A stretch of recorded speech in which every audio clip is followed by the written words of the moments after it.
Hello everybody, once again, I'm Liam Crafton Jr., aka Zorval Chan Less Than Guru. We have Mars Video Cat here, who has been very anxious and awaiting a video for a while so that he could sit in my lap and bug me while I try to talk to you all. So, today, for thoughts and discussion, I would like to talk about XP, how I use XP in my Palladium homebrew game, and how I would even use this as at least a suggestion to anyone who has thoughts and ideas, such as mine, with anything from the old style BECME to new 5th edition D&D. So basically, first I want to say that I might be in the minority, at least in a couple of my groups I know I am, where I hate, and I've talked about this before, I hate, and I will use hate as a strong word, but it is still my opinion, and I don't say that anybody who disagrees with me is bad, but me personally, I hate milestone leveling. I do not like having my character as a player, my character's advancement based on the whim of the game master, which might sound weird because if you have experience points awarded to you, that award is coming from the game master. But kind of on a whim, what I mean is you don't hear anything and then all of a sudden the game master is, hey, everybody go up a level. And it's like, what did I do to get that? What are the things that I accomplished that got me to that piece, that new level, that milestone? And a lot of times it might just be because the adventure you're going through at that place says by this time the characters need to be this level. And other times it's just because the game master or the adventure has a certain thing that happens and that's what does it. Such as 5th edition, the Wild Behind the Witchlight, they're like, the first time you go to this place, boom, you gain a level.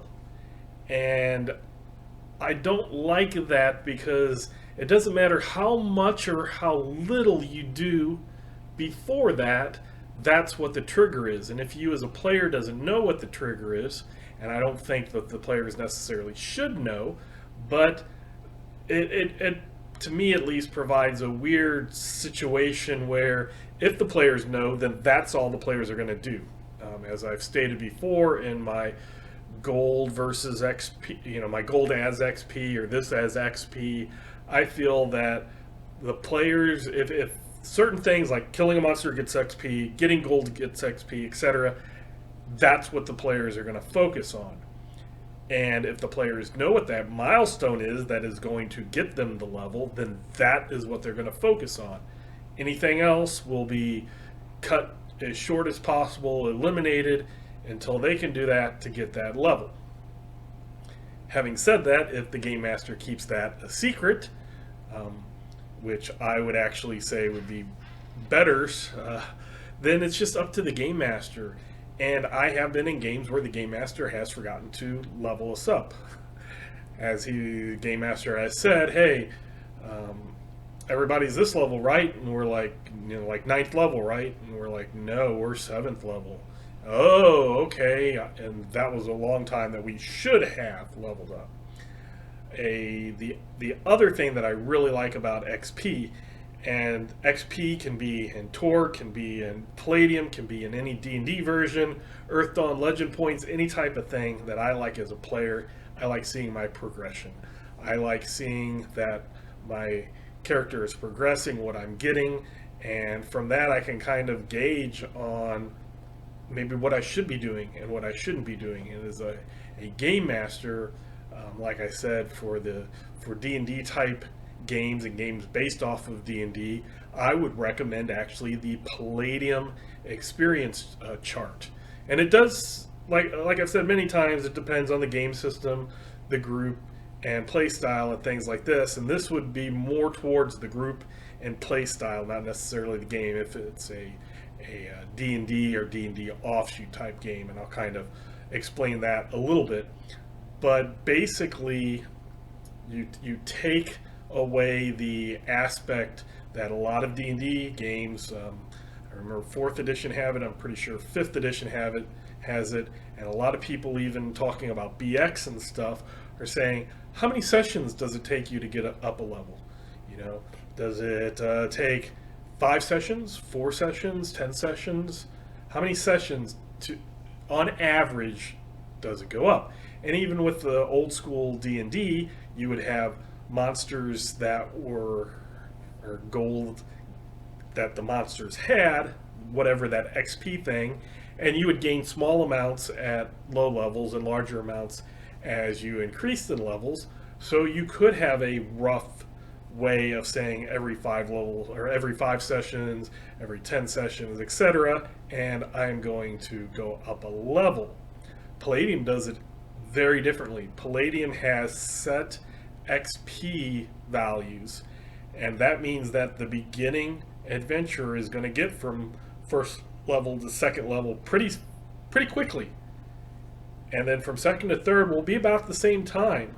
But to get from 3rd to 4th is going to take, each one at the beginning kind of doubles. So to get from 3 to 4 is going to take about the same amount of time it took from level 1 to 3. And to get to 4 to 5 is going to take about the same time it took to get to level 1 to 4. So it kind of goes up like that. And what it means is your characters are going to level slowly. They're going to go slow, and it's going to go really slow after that.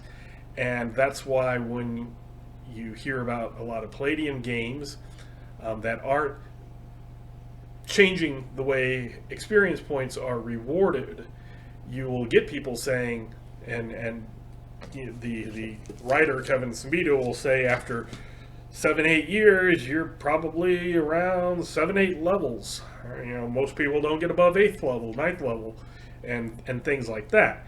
Now, admittedly, when I was 18 to my 20s, when I first really got into Palladium Fantasy, I, as I've said, used a lot of D&D adventures and stuff like that, and would give experience to the players as if they were D&D characters. So they did actually level up a bit faster, because as they increased in level, their opponents were stronger and giving out more D&D experience, and I just handed it out like Palladium experience. Now, in my Palladium homebrew system, I'm really looking at this experience reward chart, and I'm actually enjoying it. And I'll explain a few things how I do that as well. But now I will switch over, and we will look at some experience charts, and I can explain how the Palladium experience works and how you might use this in your game, whether it's Palladium homebrew or if it's D&D any edition, and how you can use this as a way to just make things last a little longer. I know a lot of people get into the gotta level, but if you kind of take that out, if you kind of take out the aspect of the main thing is leveling and get into the main thing of the main aspect is the characters' interactions, their adventures, and stuff like that, and reward points appropriately, then you can possibly, if it is your group style and your play style and with the game, it could be very fulfilling. So this is just one of those things where maybe other systems, you don't like the XP, you don't like the milestone leveling, you don't like this, maybe this is an XP version that might appeal to you. So having said that, I will switch over and we will continue. Okay, so here we have a smattering of charts, and I'm kind of laughing because this is about the 5th time I've recorded this, because each time I've forgotten one of my props and I've had to get them. So hopefully I have all my props here, and I'll explain why I have those here.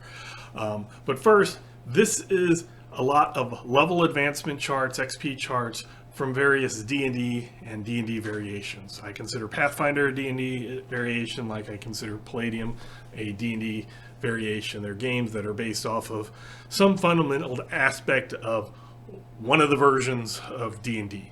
So as a means to try to show similarities and differences, I try to either stick with the newer games from three edition D&D third edition forward, as all characters advance the same level, but in previous editions they advance separately, and Palladium has it so that they advance separately.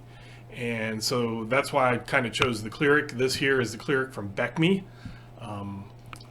This is the chart I happened to find and was able to double check with my personal books.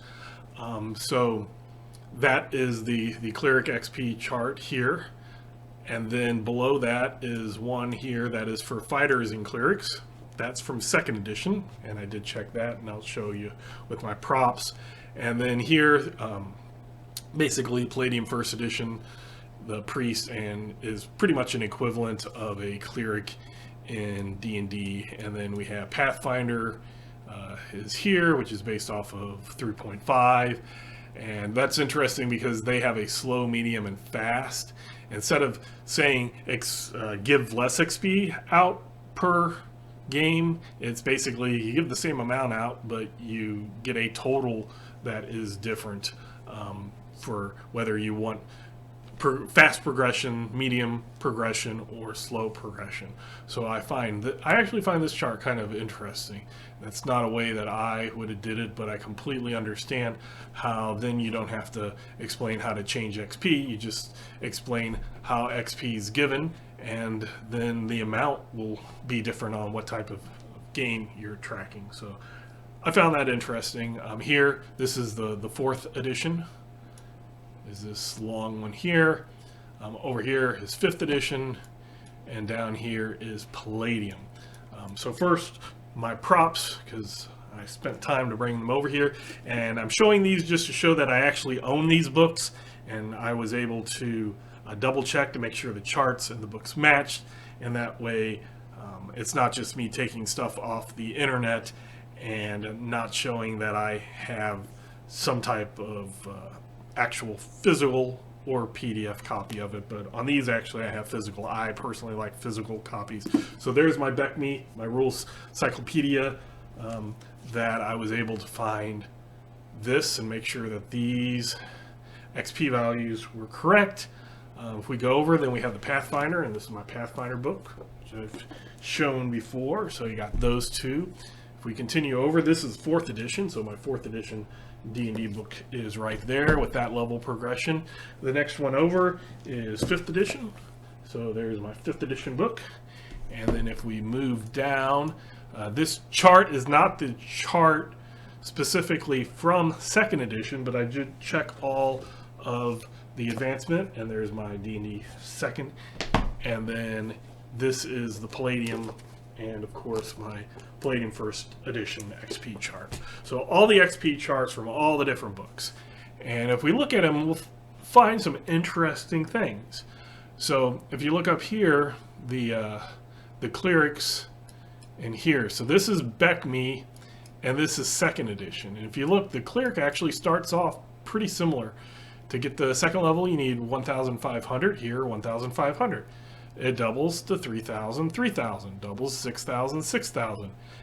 At 5th level is when you get the little the difference, 12,000 and 13,000. So 1,000 points different. Not a huge amount in the grand scheme of things, but it is a boost. But then each one after that kind of gets higher. 25, 27, 50, 55, 100, 110, etc. We're around 14th here is 700,000, and 14th here is 1,350,000. So there it starts getting to be a lot. So that is between the Becme and 2nd edition. But at the beginning, it's roughly the same. Now again, in the D&D experience through conquering monsters, when you're fighting kobolds, you'll get a very low number, so it might take you X many kobolds to go from 1st to 2nd level. But then when you're at, say, 3rd, 4th level, you're not usually fighting kobolds anymore. And so the new monsters will have a greater amount of XP, and therefore, even though you need a much bigger number to advance, you don't need as many things as it would be if they had less value. So you might need 5 million kobolds to defeat, is an exaggeration, but instead now you only need X amount of owlbears or something more powerful. So that is kind of just showing there. If we look at the Pathfinder, this is where I find it interesting. You'll see the fast is 1,300 and the medium is 2,000. I kind of like those because if we look at the second edition fighter cleric, the cleric is 1,500 and the fighter is a 2,000. So this would apply to any class whatsoever, where these are two separate classes. But I do find it interesting that the fast path is kind of like what the old cleric was, and the medium is kind of what the old fighter was. And I'm wondering, I guess I could do a quick look. That 3,000 is some of the more special classes, such as, say, paladins and rangers. Would they might have? Paladins were 2,250, so not getting up to near that 3,000 mark.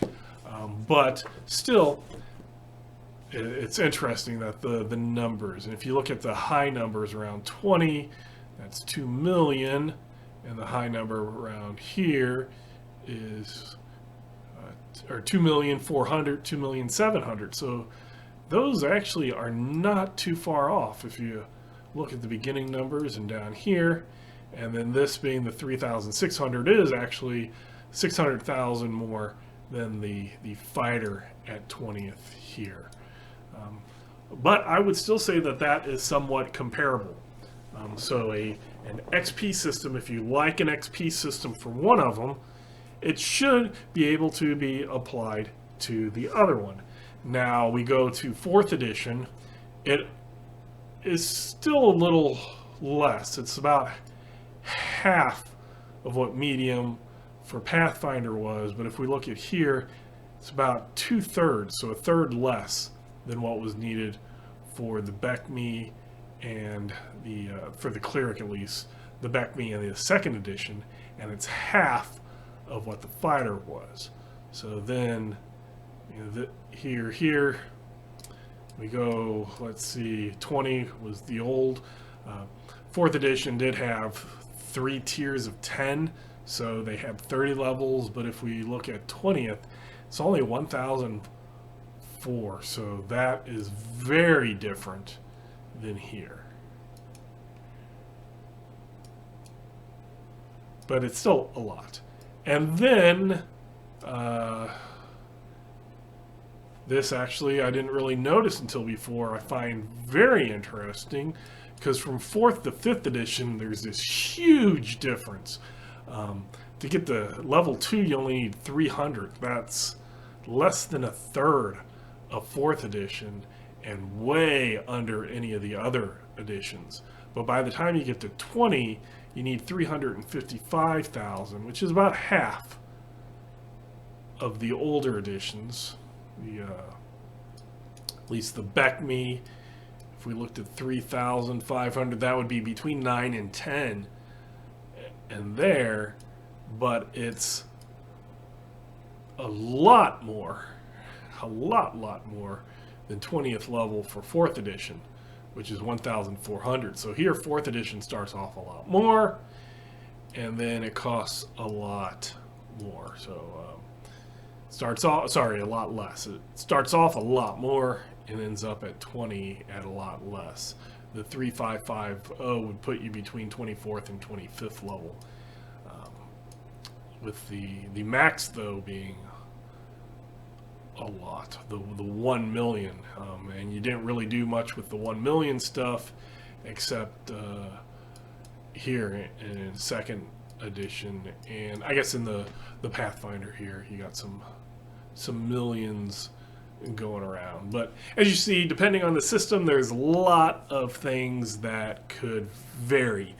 depending on your level advancement. Now, if we went through all the main D&D ones, but the Palladium, which is the system that I use, and the experience charts that my homebrew is based off of, it is kind of similar to D&D 2nd edition, or actually even here to begin with, the BECME 1930. I do believe the lowest in 1st edition is the Witch, which is 1,666. Everything has a 6666 on it, which is a little bit lower, or a little bit higher than the Cleric here. So most of their things are actually around what this fighter is. This 1930 is close to 2,000. Most things in Palladium, like I said, the lowest is a 1666, but other ones are 1718, and then the more powerful, or the ones that Palladium considers more powerful, like paladins and things like that, are assassin. I believe they're, well, I know the paladin is the assassin, I believe so, are higher than 2,000, but it's all around that 2,000-ish, give or take a few hundred. So here, Palladium expects you only, all of their games, 1st edition, 2nd edition, and all their other games, they have only about 14 levels. There's only one ancient dragon that they show above 14, and basically it's because they look at their experience chart and they say, if you use our experience chart, most of the time you'll never get above 10th level, and that would be after decades of playing the same character. And if that is something that interests you, and that's how I've been doing, and I can later, after I go through this, I'll kind of split up some of my XP and talk about how that works. But here is the chart that they use. I probably should have put this over so I could move my face. Will this always be? Oh man, it's not. So I am going to move my face and I will be right back. Okay, so I'm now down in the other corner. And let's just go over here. So if you look, it flips me. If you look over this way, you will see the Palladium experience. And again, this is based off of a completely different idea of giving out XP awards. It's not based off of killing or defeating monsters, although it can be a part. It's not based off of some milestone, figuring out what thing needs to be done. It is basically how the characters are interacting with each other, the story, and yes, a lot of these have aspects that probably would be combat, but in my opinion, anything based off of D&D is going to have some heavy combat in it. It's just, no matter how they try to say there's lots of other ways to do things, there are, and you can do that, but combat is kind of a thing. But we can see that even up here, the very first thing, 25 experience points performing a skill, successful or not. Now, there has been discussion on Palladium forums, etc. Do players just sit there going, oh, I want to do this skill, oh, I want to do this skill, oh, I want to do this skill, and roll dice just to get 25 each time? And I would say that would be something that you as a game master would decide for your table, or get with your table and decide. For my own use of this, I look at it as how many skills did they use in a, I don't want to say a good manner, but in an appropriate manner. Were they just going, oh, I want to do this just to get the experience points, or was there a purpose for it in the story, that session, that instance? So a character trying to pick a locked door, yes, they're going to get that 25. And that's whether or not they're successful. So that's another reason why when you have games that are not adventure-based and certain plot arcs where they can go, failure is not always a bad thing. You can still get some experience, and that could advance you to slowly, but it will give you a little bit closer to the next level. Because we got to be serious. We look up here, to get to second level is 1,930 for a cleric. So that 25 points to perform a skill isn't a lot, but I do guarantee that they add up. There have been more than one occasion where somebody advanced level after a session specifically because they got 25 points, that if they wouldn't have got those 25 points, then they would not have leveled up. And then you have a clever but futile idea. And this shouldn't be just any ideas that people come along with, but something that fits the story. Again, everything, in my opinion, should fit the story. So people just trying to do stuff to get experience because, hey, the rule says that if I perform a skill, I get 25 experience. Does it fit the story? We're talking about an experience point experience that is supposed to be to tie characters together, to tie characters to story, and not just have everything based off of certain things, specific things that happen in the game that the game master wants to happen. Here's that milestone. It's not based off of here's that monster we killed and get a bunch of experience. It's not based off of here's the gold that we get. It's based off of interacting with your group, with the setting, with the session, etc. And I usually just, if they swing a sword 18 times, I'm not going to do that 25 times 18. It's going to be once. Each skill could give one thing or a specific good instance of a skill. You might just say, if everybody did something in combat, everybody gets 25 for that combat of doing something, of just performing some skills and not hiding under a table, unless they were doing some stealth, prowl skill to sneak under so they can come up and backstab somebody. But otherwise, make it be part of the adventure. If it's not part of the adventure, not part of the story, then I don't think any of these would apply. So that's kind of my caveat to begin with. Clever but futile idea. Somebody has an idea, and for some reason it just won't work, but it sounds reasonable. The person decides to do something. An example in my game, we had a character and they were trying to get up a mountain, and they got to a really solid cliff. One of the characters came up with the idea of levitating part way up and then using, picks and rope and stuff to go further. Failed miserably. I guess you could consider that performing a skill, successful or not, but I also gave it a clever but futile idea. It just didn't work, and they were not a place where they could have succeeded in that. But it was an idea. It was clever. But then there's a clever, useful idea or action. And that one I will say, it's 100 points. That's 4 times. So if you have a character that comes up with something clever, and it's actually useful, an idea, an action, something like that, that can be a pretty nice chunk. Example, 2 sessions ago, it should be the one posted a couple of days ago in the Palladium game, there was all the characters were under 2 different bad curse type mystical evil enchantments. One was they slept in a room that would make it so that you weren't quite there, so everybody has a -2 penalty to all of their combat rolls and saving throws and things like that, -2. And then the second was they ate cursed food, which made it so they could not heal. And that is kind of part of this mean, nasty dungeon, is not being able to heal within it magically until you rested again without eating that food. I'll say that. So if at any point they rest and do it, then they won't have that ill effect.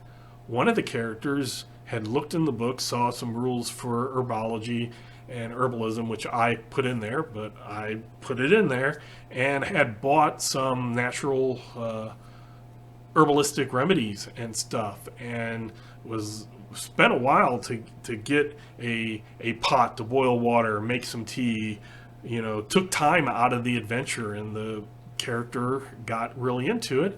And I figured, hey, that's actually not a bad idea. I added that to the game to make the game have something that it didn't really have before.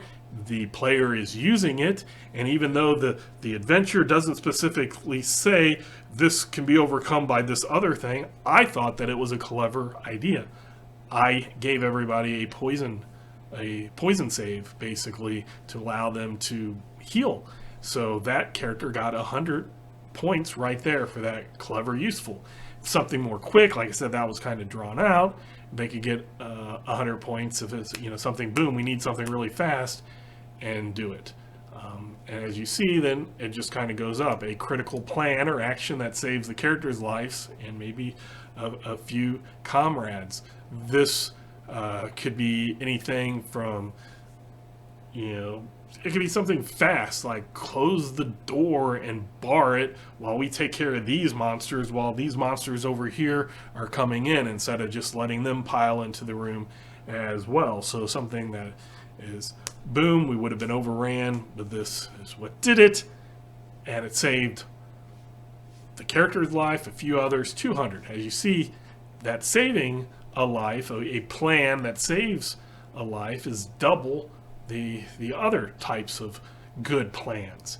And then if you have something that saves like the entire group and many people, then you do get a large variable, 400 to 8,000.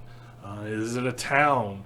How big is it? How bad was the saving? Would have been no survivors whatsoever? Would have been half of the survivors if the character hadn't acted? Or did the character save half the people, but everybody would have died? So the Game Master can kind of judge how much that XP would have amounted to. Endangering the character's own life to help others. I would say that's not group-based, because there's other things that could be that. And also I would say it would depend on the character, what occupation, what character class they are, and things like that. A warrior going into battle is different than a peasant going in to endanger their life. A warrior is kind of expected from them, a paladin is expected from them. Thief, maybe not so much. Maybe you expect the thief to go around and come in from the back. So you might give out the award, either the amount or yes or no to the award, depending on those situations. But then you have a self-sacrifice, or potential self-sacrifice in a life or death situation, like leaping in front of a fireball, etc., even though they're most likely to die. And the difference that I see between this endangering the character's own life to help others and the self-sacrifice is something that specifically happened in the last session. If one of the characters, like a wizard or thief or a non-martial arts type character, gets into a melee hand-to-hand situation, then I usually will put that as endangering the character's own life to help the others of the group. And then last night in the game, that will be posted in a couple of days. I might have said it was posted, but no, it was last night we played the game. It hasn't been posted. We had a character who was hurt. And they were one of the people that could not heal.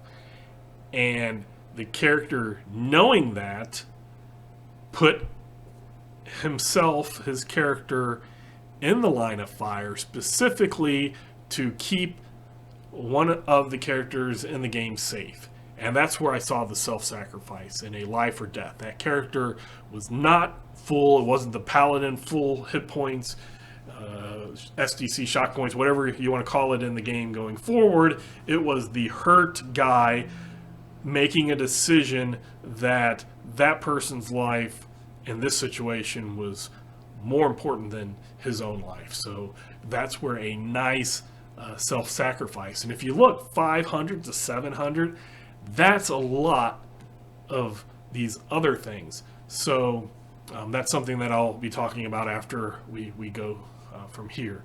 But then you go down and you have avoiding unnecessary violence. So if you can get through something through ways of talking your way out of a situation, avoiding the violence, not fighting, you can get some decent XP off of that. Avoiding unnecessary violence, 100 XP. You don't have to worry a chance your character's death, because your character's death, you don't get anything. That might be a really good, reasonable example.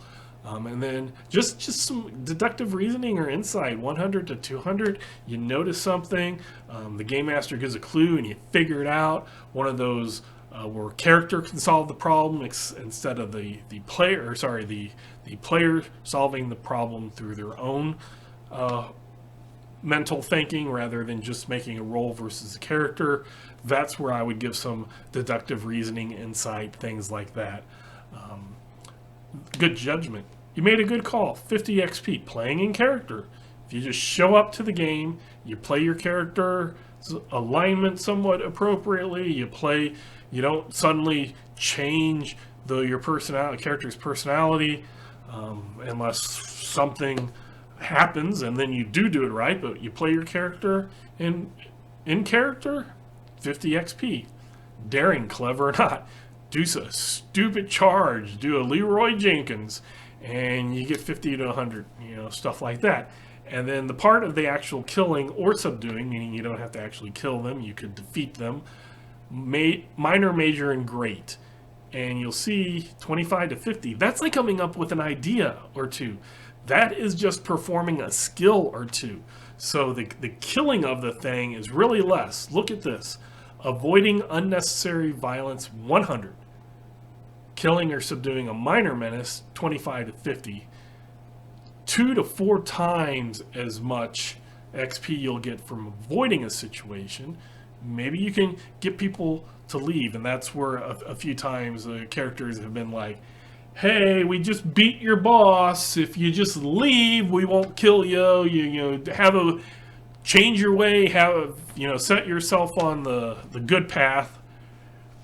You get 100 if you go around killing all the little kobolds and goblins and stuff like that. 25 to 50. I'd much rather do that, and that's not per menace. That is like total menace, and it is how it compares to you. So one of the examples they give, or close to it, I'm not going to read it verbatim, but is if you have a low-level group without any magical items and you get attacked by a few goblins and they really, really beat you up and you kill or subdue them, then maybe it's a major menace.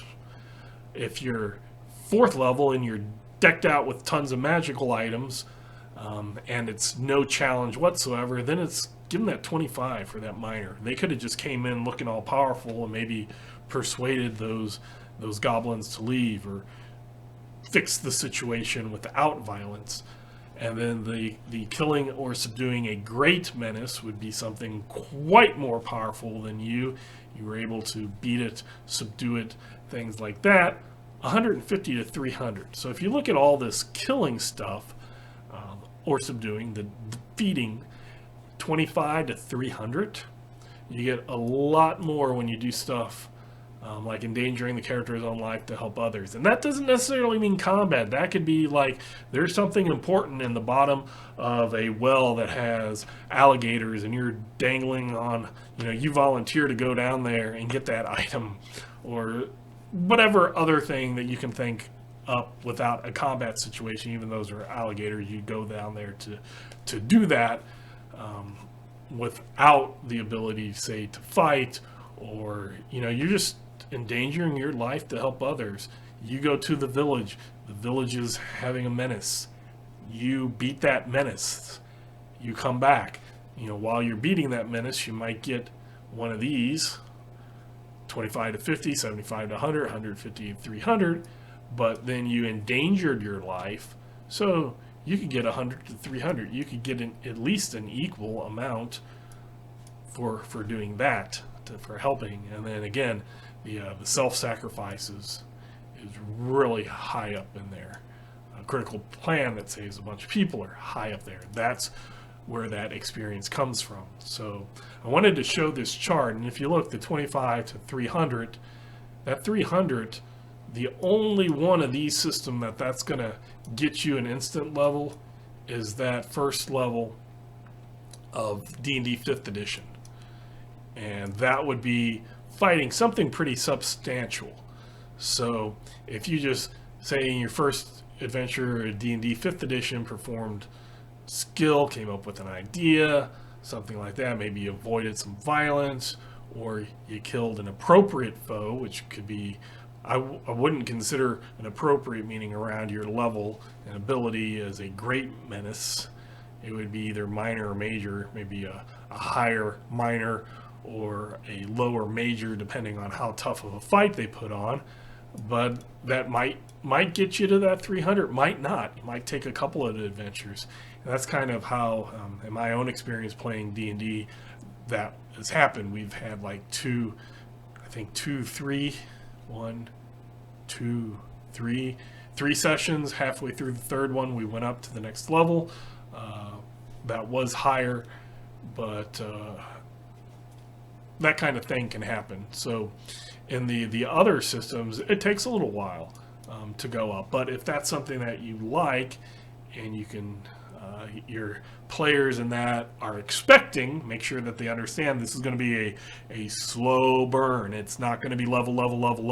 It's not going to be every 5 sessions we go up a level. It's going to be it might take you a while to go up a level. It might take you 5 or 6 to go up a level, and then it might take you 5 or 6 more to go up, and then after that, it's going to take like 20 to go up to the next level.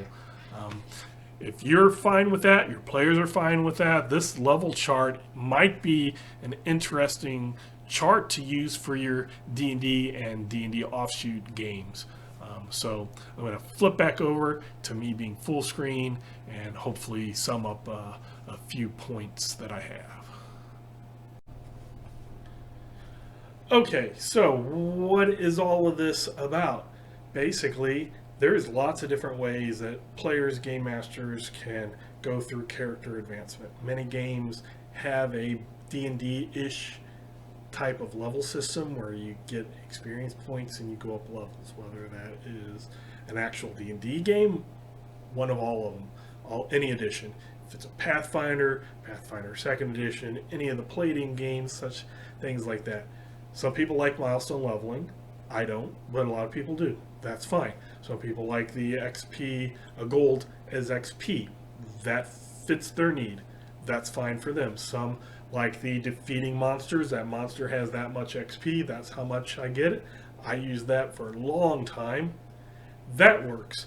But what I just kind of showed you was an alternate, the Palladium way of doing things, which is kind of based off of how your character acts. In the scheme, the whole scheme of things. How are the ideas that they're coming up with, skills that they're performing?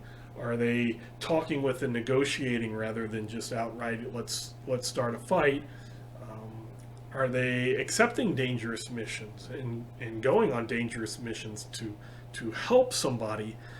If you just go, I want some experience, let's go kill some stuff, you're going to get those minor, major, great experience of 50 to 300. If you go to a town and accept hey, we are going to die as a town because of X, and you go and defeat X and come back, you can get up to 1,000. So doing things for the greater good and stuff like that benefit you much more than just going out and killing stuff for XP. After shifting from some of the other forms and getting people to finally figure out how Palladium works and how this system works, my players, from what I'm seeing, have gotten away from that murder hobo type straitjacket or railroad type thing that sometimes the player mentality can get into. And when they start seeing, hey, doing this I get some good experience, and doing this I get some good experience, more than just going around and killing everything, along with some other things I've added. But if that is something that appeals to you, then you might look at that experience point chart where you have a certain action and you get some experience points based off of the action, not just killing stuff, not just getting gold, not going up levels from milestones, but from doing specific things. So to go ahead and if you go back, maybe look at that Palladium Cleric chart, and from what I've done using this chart, it took maybe and since the different classes go up different and different people get different amounts of experience, it's taken on average, say, 6 sessions to go from level 1 to 2. And then it took about the same 6 to go from level 2 to 3. So that's around level 12.